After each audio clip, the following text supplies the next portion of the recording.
Hello, Paige LaGrange here at the Cumberland County Public Library. Today we're going to begin reading the book Bridge to Terabithia by Katherine Paterson. We'll be reading this book over the next few days with permission from Harper Publishing, and we would like to send out our most sincere gratitude for them and their generosity during this COVID-19 pandemic. Let's begin. Bridge to Terabithia by Katherine Paterson.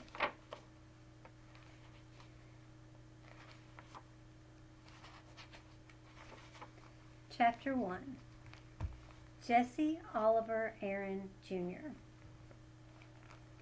Broom, broom, broom. Brippity, brippity, brippity, brippity. Good. His dad had the pickup going. He could get up now. Jess slid out of bed and into his overalls. He didn't worry about a shirt because once he began running, he would be hot as popping grease, even if the morning air was chill. Or shoes because the bottoms of his feet were by now as tough as his worn-out sneakers. "Where are you going, Jess?" Maybelle lifted herself up sleepily from the double bed where she and Joyce Ann slept.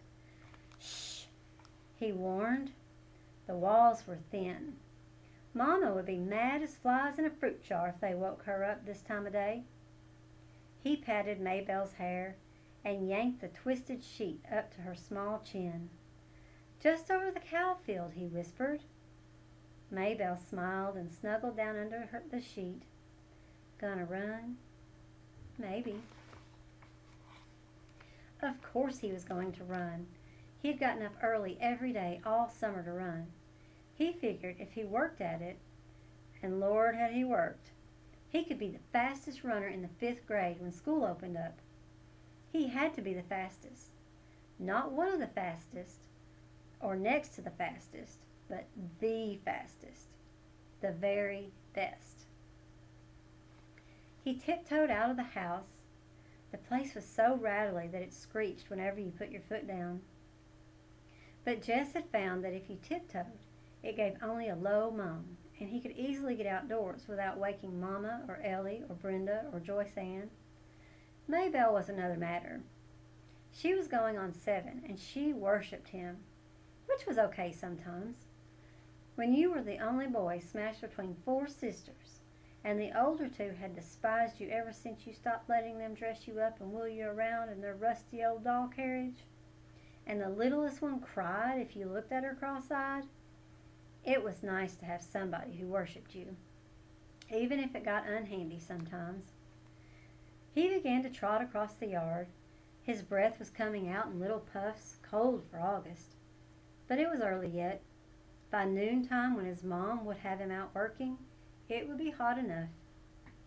Miss Bessie stared at him sleepily as he climbed across the scrap heap, over the fence, and into the cow field.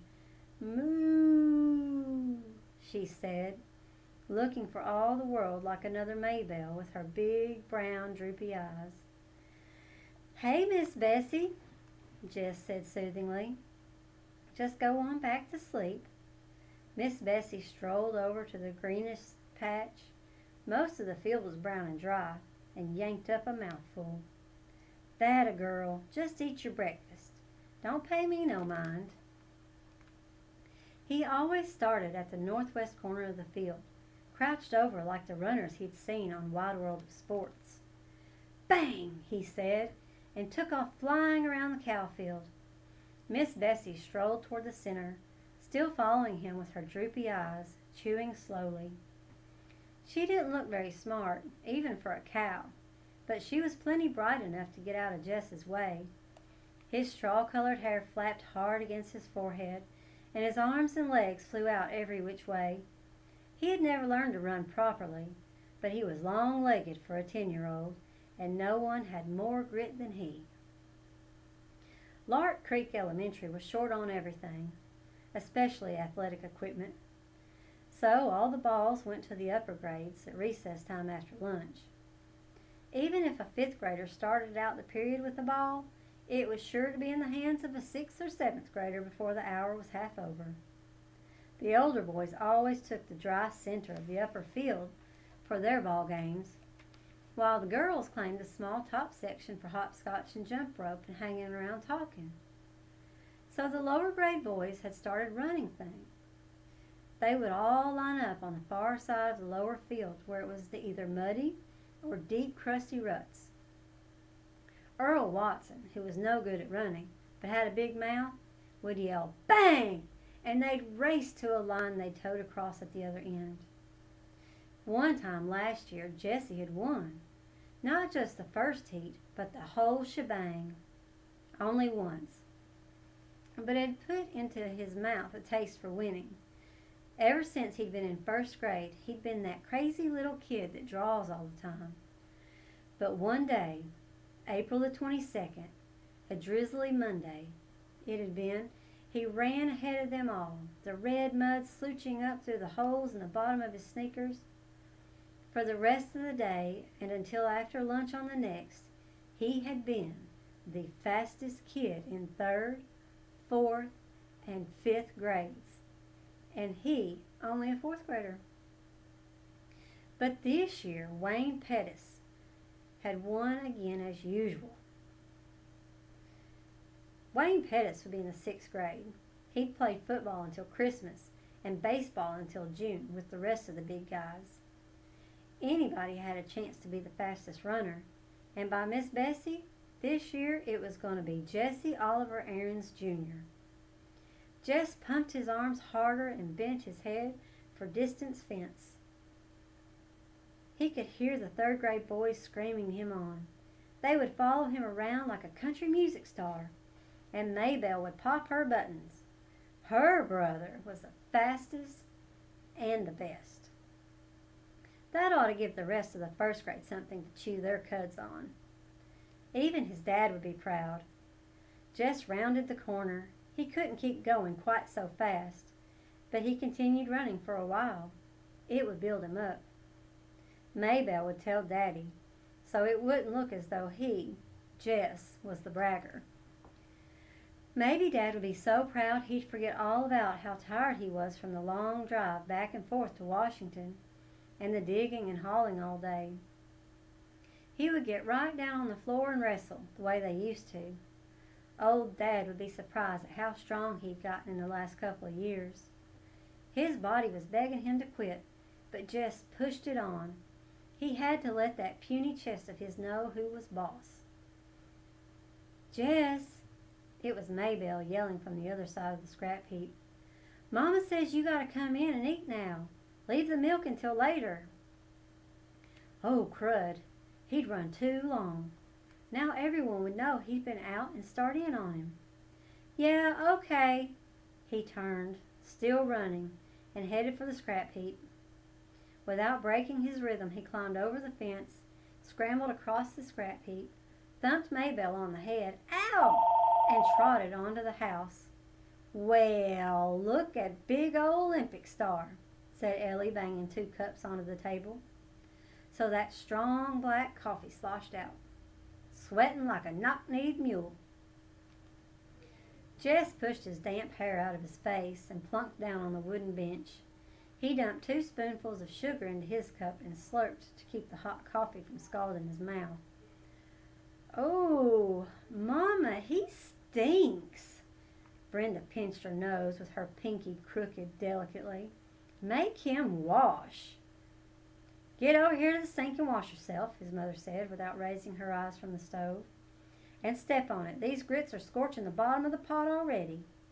"Mama, not again," Brenda whined. Lord, he was tired. There wasn't a muscle in his body that didn't ache. "You heard what Mama said," Ellie yelled at his back. "I can't stand it, Mama." Brenda again. "Make him get his smelly self off this bench." Jess put his cheek down on the bare wood of the tabletop. "Jesse," his mother was now looking, "and put on a shirt." "Yes'm." He dragged himself to the sink. The water he flipped on his face and up his arms pricked like ice. His hot skin crawled under the cold drops. Maybelle was standing in the kitchen door watching him. "Get me a shirt, Maybelle." She looked as if her mouth was set to say no, but instead she said, You shouldn't ought to beat me in the head," and went off obediently to fetch his t-shirt. Good old Maybelle. Joyce Ann would have been screaming yet from that little tap. 4-year-olds were a pure pain. "I got plenty of chores needs doing around here this morning," his mother announced as they were finishing the grits and red gravy. His mother was from Georgia and still cooked like it. "Oh, Mama," Ellie and Brenda squawked in concert.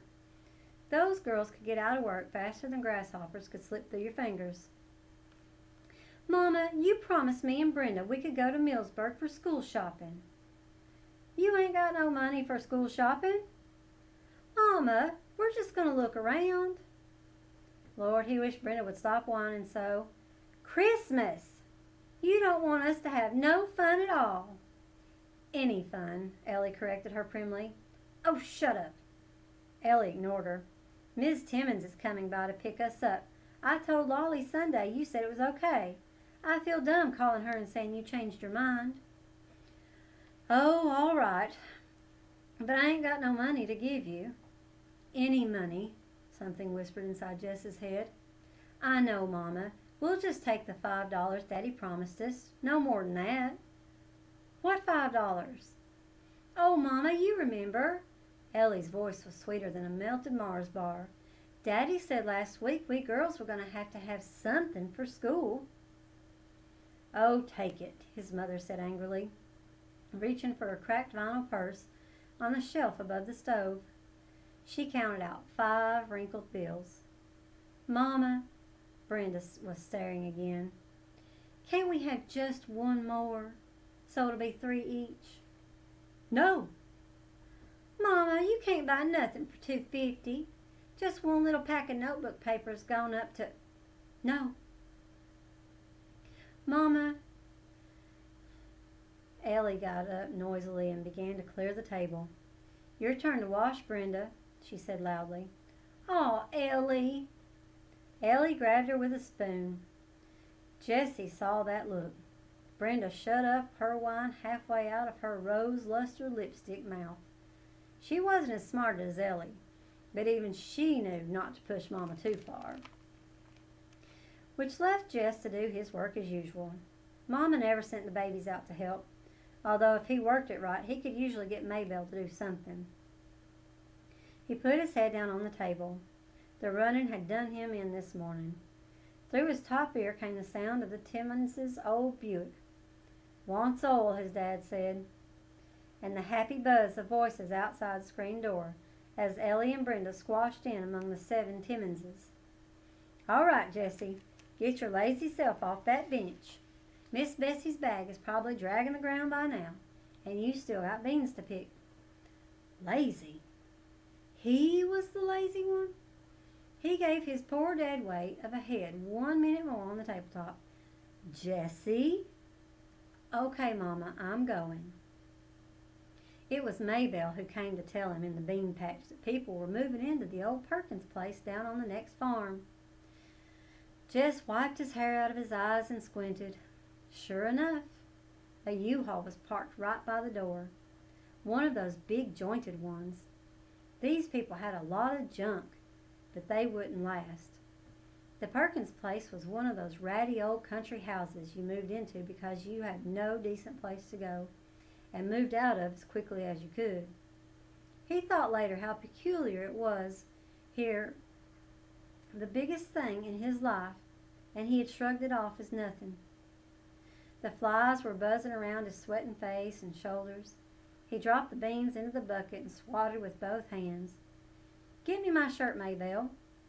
The flies were more important than any U-Haul. Maybelle jogged to the end of the row and picked up his t-shirt from where it had been discarded earlier. She walked back, holding it with 2 fingers way out in front of her. "Oh, it stinks," she said, just as Brenda would have. "Shut up," he said, and grabbed the shirt away from her. That's the end of Chapter 1 from Bridge to Terabithia.